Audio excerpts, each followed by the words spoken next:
The purpose of the four Yonkos. So, right about now, you've probably seen or not seen the other previous four videos I made of the series, where I discussed each of the four Yonkos in details. Not so much in details, but I wanted to state their flaws, how they were formed, the flaws they had, and how they were not the perfect crew, and then I talked about red hair pirates that I think, presumably, are the best crew in the world right now. So, my point of doing all that is to come to this video because ever since the four Yonkos were introduced properly, I started to imagine why Oda would do something like this. Oda does things in the story that is needed for the Straw Hat Pirates. Everything he does, from every little detail of like different characters, of character building, of character relations, the reason he does all of this is to make sure that the Straw Hats have something, or there is something to the story for it. So for the Yonkos, I started imagining what it was that Oda was thinking. So I came to this conclusion. I think Oda wanted to make the four Yonkos in order to make sure that Luffy understands how each crew is diverse and how everyone has their different strengths and weaknesses. But I will focus specifically on the weaknesses because every one of them are strong in their own levels. Like Kaido is the strongest man alive. Big Mom is basically an impenetrable wall with an amazing double fruit. Blackbeard is this unique guy with three personalities, maybe three personalities, with two devil fruits that are the strongest Paramecia and the strongest Logia. And then there's Shanks, the guy with one arm, one sword, and probably all three forms of advanced Haki. So, when we look at Luffy's progression all throughout the Yonko saga, we've seen every time he's been to a Yonko territory, which is two times for now, he has to succumb to some. He has to sort of overcome a channel or a challenge, one way or the other. And there's always a parallel between two of the pirate groups. So let's talk about Whole Cake Island. In Whole Cake Island, Luffy was tested on his trust, and he had to trust his subordinates on their leadership skills. Now, first, let's talk about trust. So Sanji was taken away in order for him to get married to Pudding. Luffy, Nami, Chopper, and Brook went to Whole Cake Island to make sure that Sanji is rescued and Brook gets the poneglyph that Big Mom has. So, trust over there. Luffy knew that Sanji would come back. Luffy trusted Sanji, knew that he didn't want it to go. There was something wrong about it, and Sanji has to come back. So what he did, he went to Whole Cake Island with half of his crew, went there, got beat up by Sanji, but told Sanji anyways that if you're not the chef of my crew, if you don't cook for me, I will never be the king of the pirates. I can't be king of the pirates without you. Sanji delivered on that. Imagine Luffy getting beaten up after fighting Cracker. He fought off against some of the soldiers of Big Mom's crew, fought all of that, sat right beneath the tree. Sanji came with the food that he was supposed to deliver. He delivered on the promise. There was the trust that almost no other crew would have. That level of trust to a crewmate who just betrayed them. So there's the trust thing. And the other part of the trust issue is but more about how Luffy trusts his crew members as a whole. No exceptions to this. He trusts everyone individually. They know everyone has their own strengths. They know they could deliver on whatever Luffy wanted, and everyone understands the plan properly, and they will do whatever they can to achieve that goal. Now, let's talk about the second group. The second group that went to Wano.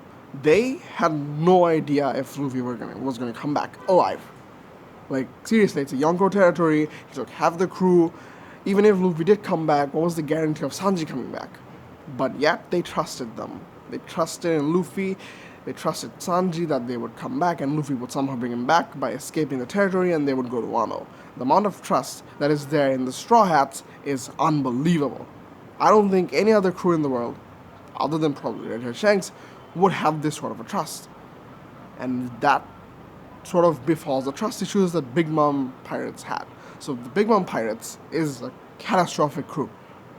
So when Big Mom went into her hunger pang, like when it comes to trust, really, that doesn't really resonate with the whole crew. When you look at the Big Mom Pirates, you don't see trust there. It's just a chaos. It's just an utter chaos. They're just siblings.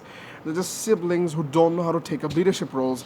They don't know what to do when Big Mom is down, and no one's there to take charge, other than maybe Katakuri and Perospero. Even Perospero was a little bit meh when it comes to chasing down the Straw Pirates. Maybe the Big Mom Pirates have better trust, but I mean, look at Big Mom. If one of their children fails, she just abandons them. That's not the level of trust that happens with Luffy. If someone fails in the Straw Pirates, Luffy wouldn't do it. Luffy wouldn't do something what Big Mom does, just kick them out or kill them off. So um, following that, I'm gonna come to the conclusion about leadership. So about leadership roles, we know that every one of the Straw Hats have their own unique capabilities. All of them are capable of taking charge of what their role is and what they're supposed to do and what not. And that's been clearly shown in Wano. They have to wait, I think, 2 weeks maybe? I don't remember the time frame, but they had to wait a long time, for a while, for Luffy and the others to come back in order to make sure that the raid succeeds, make sure to formulate a plan, and then take action. Before that, they had to have some sort of a setup. They entered Wano, that is basically a country that no one is allowed to enter, and then they infiltrated the country. They made sure not to blow their cover until Luffy arrived. If Luffy arrives, cover's blown anyways, right, boys and girls? So, I mean, from that perspective, each one of them did their roles properly. Robin became a geisha to make sure that she gets the information needed for Orochi and his men. Sanji became the soba guy to watch the environment, to see what goes on in the country. Frankie did sort of the same thing. Usopp did sort of the same thing. They had very good disguises, and Zoro did whatever he wanted to do. I'm not even gonna talk about him. So you could see that every one of them did their thing perfectly until Luffy showed up, and Zoro probably messed up a little bit. But my point being is that they delivered on what they were supposed to do. They got information, they infiltrated the country, they didn't blow their cover, they understood the situation, and then they acted on it after Luffy came back. Now, time for the next part. When it comes to willpower, we move on to Wano. We see that willpower is this huge thing. And Kaido basically formed his crew because he broke everyone's spirit, and they started to follow Kaido. But that's not the case with the Straw Hats. It's more evident on Wano about the whole connection I'm about to make, rather than Whole Cake Island, because it was all over the place. I didn't like the arc. It was really all over the place. There wasn't such a good point to bring when it comes to the Straw Hats and the Big Mom Pirates, creating a parallel. But it's very easy to create something in Wano, because Kaido wanted to break their will. Luffy was taken down in one shot, taken to Udon, wanted to break his spirit, wanted him to join Kaido. Didn't happen. Escaped Udon, went to the raid, did the raid. 2 rounds of Kaido, still not broken willed. And then we see the crew members getting tested. We saw Nami getting tested twice. Ulti did whatever she had to do, headbutting her, telling her that Luffy will not be king of the pirates. She didn't accept. When Kaido came back in the latest chapter announcing that Luffy is dead, Nami didn't believe it. That was crazy. We see Sanji and Zoro react in a neutral way, that they didn't believe that Luffy could be taken down. They never once believed that Luffy would be taken down. And the amount of trust they have is like humongous. And this also translates into will, because usually when you see a captain falling down, if you see a leader going down in any anime, regardless of it being One Piece or any other shonen anime or any action anime or movie or whatever, if the leader is down, the whole crew breaks apart. But Zoro, Sanji, and everyone else had that faith in Luffy. Nothing broke their will. Even after it was announced Luffy is dead, their wills were not broken. Luffy still had his will to survive. The crew had theirs, and everything went perfectly. So that's the parallel I wanted to draw. everything will go perfectly, I hope. I mean, you never know what happens. But as you can see, Kaido has tried so many times, he has failed in every single moment. Moving on to the Blackbeard Pirates. About the Blackbeard Pirates, though, we're not exactly sure of what their weakness is because, I mean, we know nothing about them. We know they have strong devil fruits, they have a huge fleet. When it comes to Blackbeard, the parallels are uncanny. We've been talking about Blackbeard's parallel with Luffy ever since he was introduced in Jaya. I made a video on this before. People's made a video, other YouTube channels made a video on it. I don't think there's much to be said about it. It's more about how Luffy conquers the aspect of them being such a strong crew, yet they will somehow succeed. They will somehow succeed by putting their strengths into play. Everyone having their individual roles, everyone getting the strength they have to get, and trusting their captain, trusting themselves, and making sure that they get out alive. And they do it properly. I think it's to show that this is how a very, very strong pirate crew looks like. Sort of like Rocks. Rocks had sort of the same deal, but Rocks didn't have any trust in the crew. Like what Blackbeard and Kaido and Big Mom said, that no one could be trusted. There was no trust. They were strong, but there was no trust. I believe the same could be said for the Blackbeard Pirates. They're strong, but there's very few that is trusted. Because look, we've seen it before.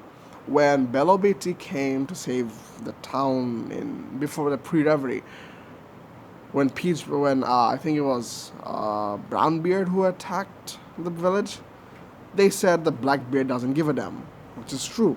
But Luffy, if one of his grand fleet sort of got into trouble, you don't expect Luffy to do something like that. That is utterly nuts. He wouldn't just abandon the crew member or wouldn't abandon the fleet member just because they lost. Luffy would help them in every way, shape, or form.